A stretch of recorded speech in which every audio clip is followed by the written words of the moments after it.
no nosso querido Instituto Cezedelo Correia, nossa Casa do Saber, talvez uma das poucas instituições que possui a sua universidade própria, que não está aqui a serviço do TCU, mas que é uma universidade a serviço do Brasil e da cooperação internacional que temos. Então, é uma honra muito grande poder contar aqui com cérebros que vejo aqui neste plenário e contar com outros tantos que conheço, que eu sei que estão participando aqui virtualmente, através do YouTube.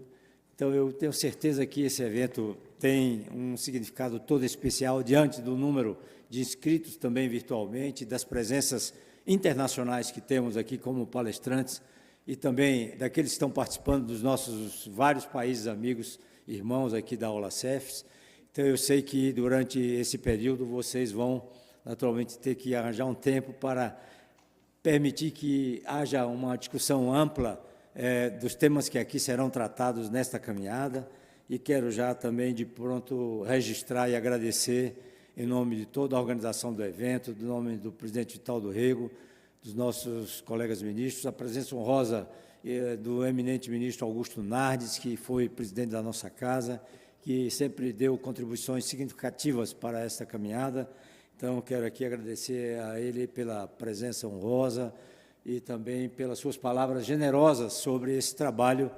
que todos vocês das áreas técnicas do tribunal, dos nossos ministros do colegiado, que todos vêm fazendo para que o Brasil possa, de fato, chegar a estar bem próximo, que é o que esperamos em breve, como já está hoje o Uruguai, que começou depois do Brasil, nesse grupo de países que pertence, então, a esse grupo que antes era o D5, agora o D7, de países realmente digitais. Enfim, acho que é uma contribuição enorme que o tribunal, com os nossos poderes constituídos, com as presenças honrosas que tivemos agora aqui do Poder Executivo, na pessoa do doutor Hermano, então, de todas as contribuições que aqui tivemos neste momento, nesta abertura, que engrandecem esse evento, mas muito mais importante do que vocês voltarem a me ouvir, eu acho que é já acompanharmos a grade que está aí montada já há bastante tempo, com as presenças de palestrantes de vários países do mundo, que aqui trarão as suas contribuições para que ampliemos a cada dia essas discussões nessa caminhada de dotar parte da infraestrutura do Brasil de uma condição que permita que o país possa encontrar formas e meios de alavancar as inovações em todas as áreas do conhecimento através da conectividade, da tecnologia da informação. E eu tenho certeza que, talvez, para esse evento, o grande desafio, quem sabe, daqui não venha a nascer, é uma nova expressão que possa linkar esse esforço que vem sendo feito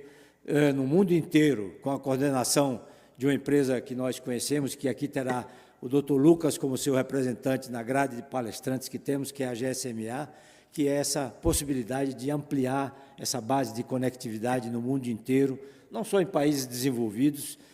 mas também em países com fraco desenvolvimento, para que possamos contribuir com ferramentas, com cooperações, com troca de conhecimentos, para que as pessoas possam estar mais conectadas nesse mundo que cresce a cada fração de segundo e, acima de tudo, onde a velocidade é, de fato, a palavra mais importante. Então, está chegando já o momento do aproveitamento do que se chama banda CG, e as coisas não param por aí. Enfim, estamos precisando todos aqui de discussões, de reflexões,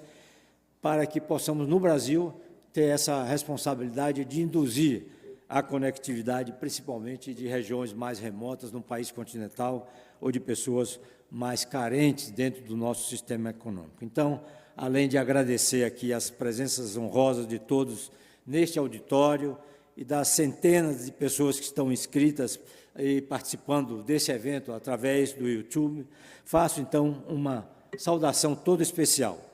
aos representantes das instituições superiores de controle do Equador, da Argentina, do Paraguai e de muitos outros países que pertencem à nossa OLACEFS e que acompanham este seminário de forma virtual. Então, eu diria que é nossa missão, no caso do TCU, aprimorar e contribuir para que haja o aprimoramento da administração pública acima de tudo, em benefício da nossa sociedade, como aqui também já dissemos no início, e que foi muito bem um aspecto reforçado por todos que nos sucederam nessa tribuna, inclusive pelo ministro Nardes. Nesse sentido, acredito que a única forma de garantir que os cidadãos sejam servidos pelo Estado, em vez de servirem a ele e a lutar, acima de tudo, para que o Brasil alcance essa condição de país 100% digital. Isso implica, eu diria, não só em transformar serviços e políticas públicas como conhecemos, mas também proporcionar inclusão digital e conectividade significativa para todos os brasileiros, independentemente de classe social, gênero, etnia ou, acima de tudo, num país continental de local de residência. Considero, portanto, e aqui serei muito breve para que esse espaço da manhã possa ser melhor ocupado por aqueles que me sucederão, considero que o evento que estamos realizando hoje aqui no Instituto César Delo Corrêa representa parte dessa renovação com horizontes mais amplos daquele movimento que iniciamos há 10 anos atrás para tentar impulsionar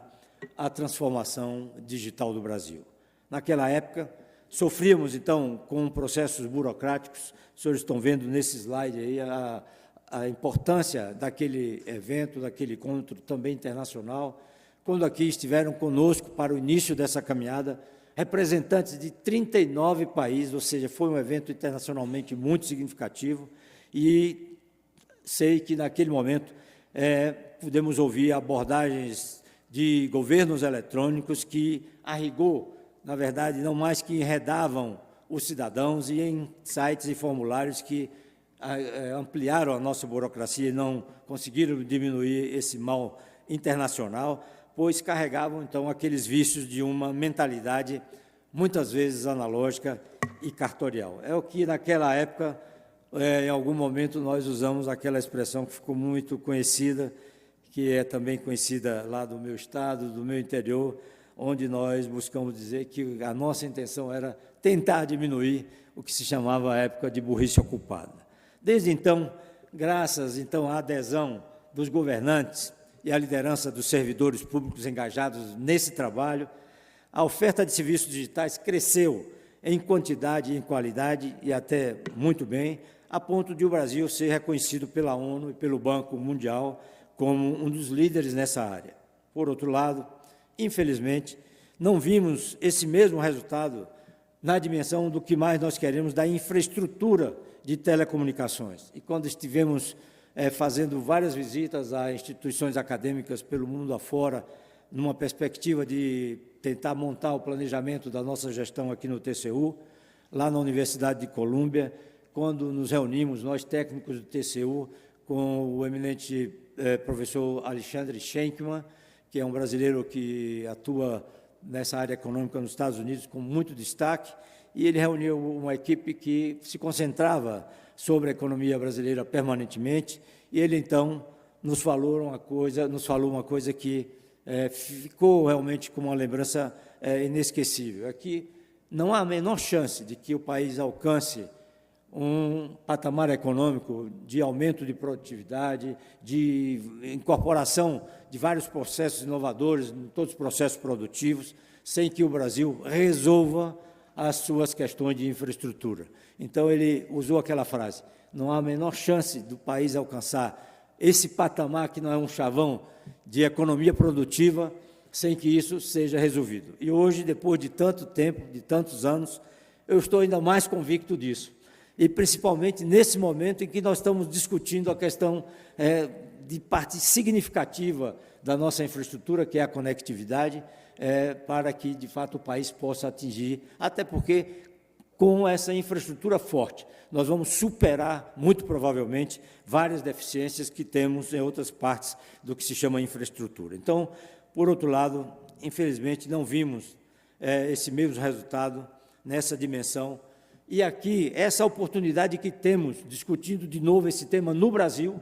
nesse país gigante, para que alguém possa trazer uma palavra para esse mundo novo das inovações, para esse momento da necessidade que temos do fortalecimento da infraestrutura de telecomunicações no mundo inteiro, como estamos acompanhando há muitos anos nos encontros daquele grande congresso em Barcelona e agora recentemente na China, é de que, quem sabe, temos que encontrar formas e meios de aumentar os laços, de ampliar as pontes, de aproveitar ao máximo as ferramentas na área das telecomunicações dentro desse mundo da tecnologia da informação e agora da inteligência artificial. Então, acho que estamos todos à caça de um termo que possa mobilizar, sugerir, movimentar, trazer ideias para que esse mundo novo possa, então, estar seguindo, eu diria, dentro de uma plataforma que nos ajude, através da disseminação desses conhecimentos, a ampliação das relações entre as telecomunicações, a tecnologia da informação em si e a inteligência artificial. Conforme, então, já havíamos previsto nos alertas que fizemos quando da análise do leilão do 5G pelo TCU, aí eu peço àqueles que ainda não tiveram a oportunidade de conhecer a nossa posição naquele momento, em 2021, portanto, há mais de 4 anos, o ranking da ONU mostrava que estávamos, então, avançando de forma muito lenta, sendo, então, ultrapassados, como disse, a cada ano por dezenas de outros países que têm ampliado rapidamente a cobertura e a qualidade de suas redes. E quando participamos em Montevidéu, há muitos anos atrás, de um evento promovido pelo Banco Mundial, pela ONU, pela OCDE, que se chamou Cuentas Abertas, nós percebemos que, naquele momento, o TCU estava muito à frente do nosso órgão irmão no Uruguai, de todos que estavam participando daquele evento naquele país, pois sequer ainda o país estava começando a entender como seria esse novo mundo das telecomunicações, esse novo mundo das tecnologias da informação. E hoje, eu disse aqui, acho que no início dessa fala, ou na outra fala anterior de abertura, que o Uruguai foi inserido naquele grupo que tinha o nome de D5, passou a ter o nome de D7. Então, eu acho que o Uruguai é parte desse grupo e avançou muito mais rápido que nós, mas nós sabemos que o Uruguai é um país menor, que tem uma base educacional muito sólida, que também nós conhecemos desde o pós-guerra, e nós sabemos que é um país também homogêneo, então com uma população muito menor e, muito provavelmente, essas decisões a nível político sejam mais fáceis do que o que temos no Brasil. Ainda, então, falando em serviços digitais, quando olhamos, a rigor, para os estados e municípios brasileiros, vemos que os níveis ótimo ou muito bom foram atingidos em mais da metade do território nacional, o que significa que a administração pública federal, estadual e municipal estão cada vez mais presentes, então, nesse ambiente virtual, para que possam todos fazer um esforço especial no atendimento aos cidadãos. Então, muitos serviços públicos foram criados recentemente pelas 3 esferas de poder no Brasil, e isso é, de alguma forma, um alento. Além disso, graças, então, às imagens que estamos mostrando nesses slides, a presença da inclusão digital com uma dimensão de análise de índices que fizemos, que, na verdade, permitem a avaliação do uso de uma linguagem simples na interação com o cidadão, podemos, então, dizer que a acessibilidade do conteúdo, em termos gerais, se mostra razoavelmente satisfatória. Então, eu tenho certeza que estamos avançando um pouco nessa área e é uma nova forma de que temos de acreditar que um dia chegaremos a um estágio mais avançado. Porém, o fato de haver ampla oferta de serviços digitais a rigor, em sua maioria apresentados de forma inteligível para boa parte dos cidadãos, não significa que estes sejam, de fato, capazes de acessá-los. Então, eu acho que temos que ampliar essa base de maneira muito rápida. Não interessa um plano que atenda a parte da população brasileira. Nós queremos a universalização desse serviço. A inclusão digital, então, para ser efetiva, exige uma abordagem integral que reconheça a natureza multidisciplinar desse problema. Não é um problema para ser resolvido por uma única instituição. No campo das telecomunicações, como nos mostra a ONU, com base, então, em indicadores da OIT, o desempenho nacional fica muito abaixo do razoável, em termos de cobertura e de qualidade das conexões. Porém, não se trata apenas disso. De nada adianta a existência de cobertura de rede se o cidadão não pode arcar com a compra de um dispositivo ou com os custos de um plano de dados. Da mesma forma, um telefone ou computador conectado à internet, eu diria que tem pouca utilidade se o usuário não possui as suas habilidades necessárias para navegar com segurança e tirar proveito, então, dos serviços disponíveis, ou se não confia, então, no ambiente digital para realizar, então, as suas transações. Então, os números são preocupantes. 20 milhões de brasileiros não acessam a internet, enquanto outros 50 milhões ainda o fazem de forma limitada, especialmente em função do custo elevado ou da baixa qualidade da conexão, como nós podemos ver aqui. Grande parte, então, desses excluídos são pessoas geralmente de baixa renda, idosos e outros grupos vulneráveis, justamente aqueles que apresentam, então, as maiores deficiências em habilidades digitais básicas, tais como o uso de aplicativos, a adoção de cuidados com privacidade e segurança e a verificação, acima de tudo, da confiabilidade que temos que ter em relação às informações. Então, a consequência, eu diria que, de tudo isso no Brasil, chega a ser perversa, é que, quanto maior a dificuldade desses grupos para a conexão, maior também a sua vulnerabilidade a golpes e a fraudes, como acompanhamos diariamente no ambiente virtual, e quem já não recebeu ou não percebeu isso através do seu dispositivo móvel. Então, a situação se torna ainda mais grave quando lembramos que serviços e políticas públicas essenciais migram em ritmo crescente para os meios digitais fora do alcance desses milhões de brasileiros. Então, a exclusão digital, a rigor, afasta esses indivíduos do pleno exercício dos seus direitos. Para ser mais claro, faço, então, questão de repetir as palavras desse slide. Inclusão digital é uma questão de cidadania e não uma simples discussão tecnológica sobre o acesso à internet. Eu diria que, como a água é indispensável à vida, e a democracia, para mim, como cidadão brasileiro, que tive experiências ao longo de minha vida para que pudesse enxergar bem quando o muro ainda existia, o que era um país democrático, um país não democrático. Então, se já era importante para mim conhecer bem as formas de democracia pelo mundo,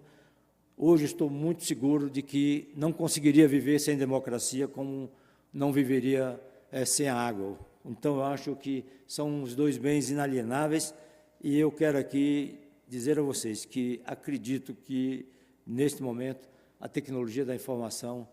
passou a ser também uma questão sine qua. Sem ela, não é possível ter vida inteligente no planeta. Então, esse desafio, que já era enorme, ganhou, então, nos últimos anos, um novo impulso com a ascensão da inteligência artificial, cada vez mais presente em serviços públicos, plataformas de conteúdo e interações em todos os ramos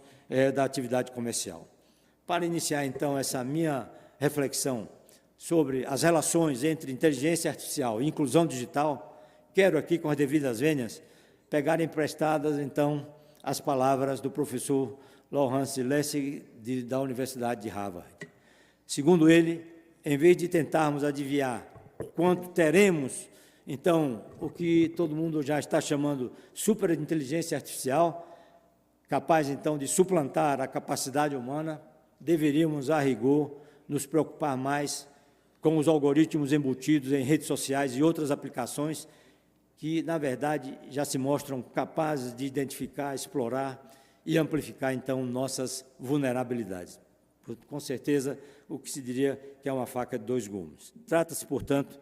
de um novo nível de ameaça aos direitos daqueles que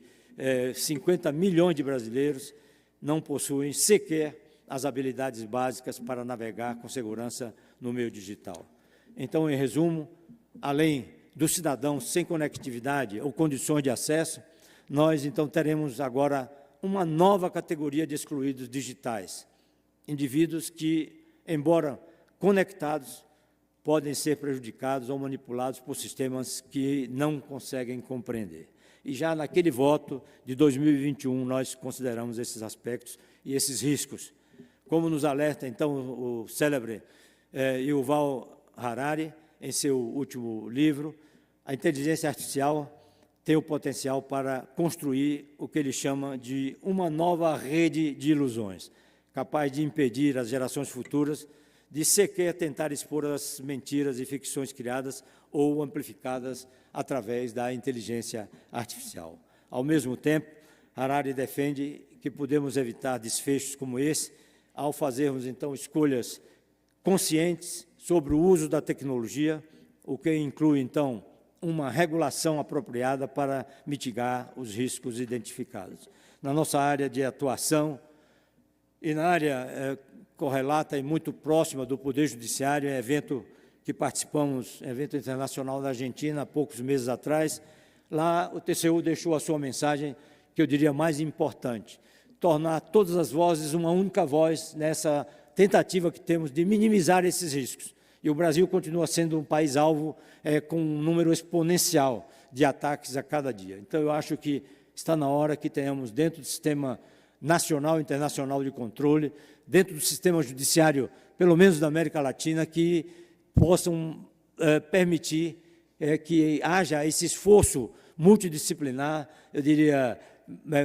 internacional, para que construamos uma única plataforma, até porque esse foi o grande chamamento nesse último evento realizado em São Francisco, onde participamos em nome do TCU sobre a segurança cibernética. Então, esse fica aqui, nesse evento, nesse caso, um tema para, quem sabe, discussões no momento ou em futuro próximo. Então, o desafio, porém, eu diria que está em desenvolver normas capazes de proteger, acima de tudo, os direitos fundamentais dos cidadãos, e no Congresso Nacional há um esforço enorme em relação à regulação, com participação de pessoas da iniciativa pública e da iniciativa privada, e, ao mesmo tempo, estimular o desenvolvimento e a adoção das novas tecnologias com todos os seus benefícios. Em síntese, a regulação, ao nosso ver, com as devidas vênias, não deve, em nenhum aspecto, frear qualquer tipo de inovação. Daí, esta pausa está sendo muito importante pela velocidade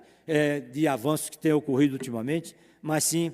direcioná-la para o bem comum, garantindo que os algoritmos sirvam à sociedade e não nunca ao contrário. Esse é, então, um debate complexo que exige visão prospectiva, sempre atenta à velocidade exponencial da evolução e dos modelos de soluções de inteligência artificial. Em paralelo à questão da regulação, eu diria que é absolutamente urgente investir no letramento da população em inteligência artificial, algo que já começa a ser feito em âmbito global. Em todos os lugares por onde andamos, esse tema está sendo um tema de destaque. Vemos, então, por exemplo, iniciativas nesse sentido, lideradas por organismos multilaterais como a ONU, a OCDE e o Fórum Econômico Mundial, e nações como a Espanha, onde estivemos recentemente por mais de uma vez, também começam a incorporar essa visão em políticas de Estado, e quando se trata de buscar inspiração internacional sobre o mundo digital, eu diria que não podemos deixar de olhar para a Estônia, onde também participamos há pouco mais de 2 meses de um evento internacional de grande importância, em relação, então, a essa referência permanente que, desde que iniciamos o movimento Brasil 100% digital, estamos, então, conectados a essa preocupação, inclusive de hoje, da gestão do ministro Vistaldo Rego, de uma atenção especial ao cidadão. Então, um dos fatores de sucesso da transformação digital da Estônia foi essa iniciativa do atual presidente do país em relação a essa grande plataforma de Tiger Leap, que incorporou o letramento digital como pilar essencial na formação educacional de crianças e adolescentes com idade escolar desde o início dos anos 2000. Com base, então, nessa experiência, o então e atual presidente da Estônia, com quem nos reunimos, tivemos o privilégio dessa reunião com outros representantes de alguns países do mundo escolhidos naquele evento, que eram muitos países, porque lá eles, ao lançar esse programa, eles visavam, acima de tudo, ampliar também na Estônia, né, o país que faz parte desse grupo desde o início, desse grupo do D5, então, sobre a inteligência artificial em círculos escolares, em todos os currículos escolares de todos os níveis e também a fim de preparar gerações de jovens para essa realidade. Apenas para ilustrar a importância de iniciativas desse tipo, peço licença para citar aqui alguns grandes gênios da tecnologia, então, do nosso tempo. Ainda no final da década de 90, Steve Jobs já foi um dos que teve essa responsabilidade em buscar disseminar a relevância do letramento digital, o que inclui um movimento de defesa do ensino de programação para crianças e adolescentes, assim como foi feito como agora na Estônia. Então, como resultado, os países que levaram a sério o assunto e reformularam os currículos do ensino básico e superior passaram a formar profissionais muito mais preparados para os desafios da era digital. Porém, estamos falando sobre a realidade de 30 anos atrás, e nem isso o Brasil conseguiu realizar até hoje. Enquanto isso, o avanço radical da inteligência artificial generativa, nós já alcançamos um estágio em que empresas de todos os ramos começam, então, a substituir grande parte dos seus desenvolvedores de software por agentes da inteligência artificial, capazes, então, de realizar, em gestão de minutos e horas, o trabalho que programadores recém-formados levariam dias ou semanas para fazer. Como nos ensina o fundador da NVIDIA, o grande diferencial para os profissionais de hoje e do futuro, portanto, é saber manejar os recursos da inteligência artificial para definir planos, executar tarefas e, acima de tudo, validar resultados, algo que certamente não se restringe ao campo da engenharia de software. Então, conforme o modelo construído pela Comissão Europeia em conjunto com o OCDE, estamos falando de um conjunto de conhecimentos, habilidades e também de atitudes essenciais para o sucesso pessoal e profissional diante dessa nova realidade. Minhas senhoras, meus senhores que estão aqui nos assistindo e participando dessa discussão conosco, esse é um momento de aprendizado para nós do TCU, e quero dizer aos que estão participando presencialmente e virtualmente que, como já disse há pouco, o Brasil já perdeu a oportunidade de levar a sério a necessidade de promover o letramento digital de nossos alunos nas últimas décadas. Cabe, então, a cada um de nós trabalhar para que esse mesmo erro não seja cometido em relação à inteligência artificial. E quero dizer que o TCU, para tentar mais uma vez dar o exemplo aos seus parceiros, amigos, ao seu público interno, ao seu público-alvo, que a rigor são todos os brasileiros, todos os cidadãos brasileiros, estamos buscando agora, com o apoio de recursos que estão sendo direcionados do Orçamento da União, através da relatoria do Orçamento da União do último ano, em deixar uma iniciativa embrionária para que possamos ter, a cada ano, com a execução desse programa de letramento digital, o alcance de todas as instituições brasileiras,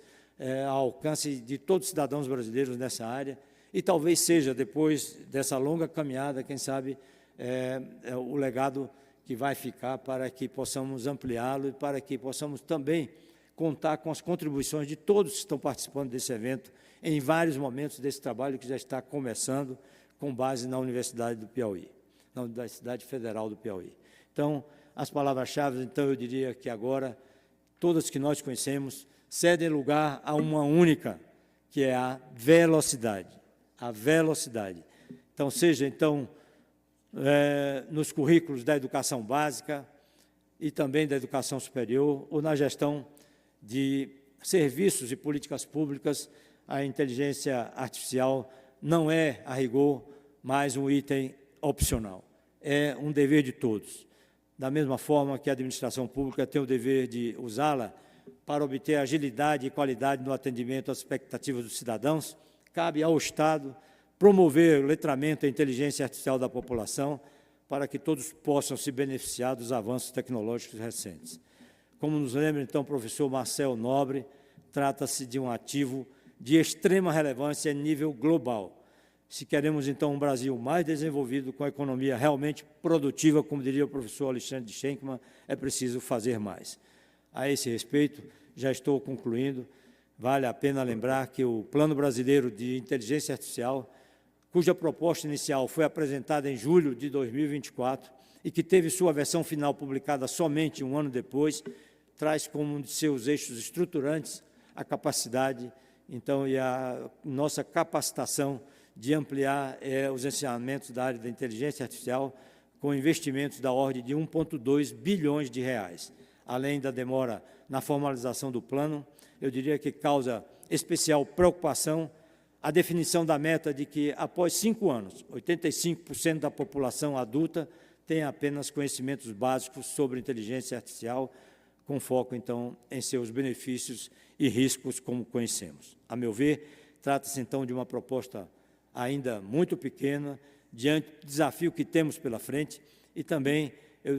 diria que, a ficar assim, ficaríamos de uma forma muito distante dos investimentos necessários em um verdadeiro letramento em inteligência artificial.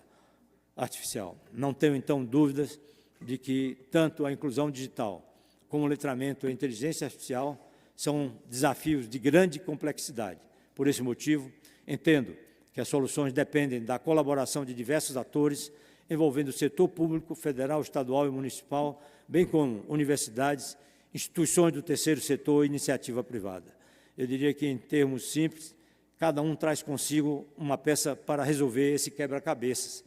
E um dos principais objetivos desse seminário, promovido pelo TCU e todos os seus parceiros, com o governo federal, com todos que estão participando dessa iniciativa, é justamente esse objetivo de buscar facilitar o encontro e a cooperação entre esses atores de forma mais rápida e eficaz.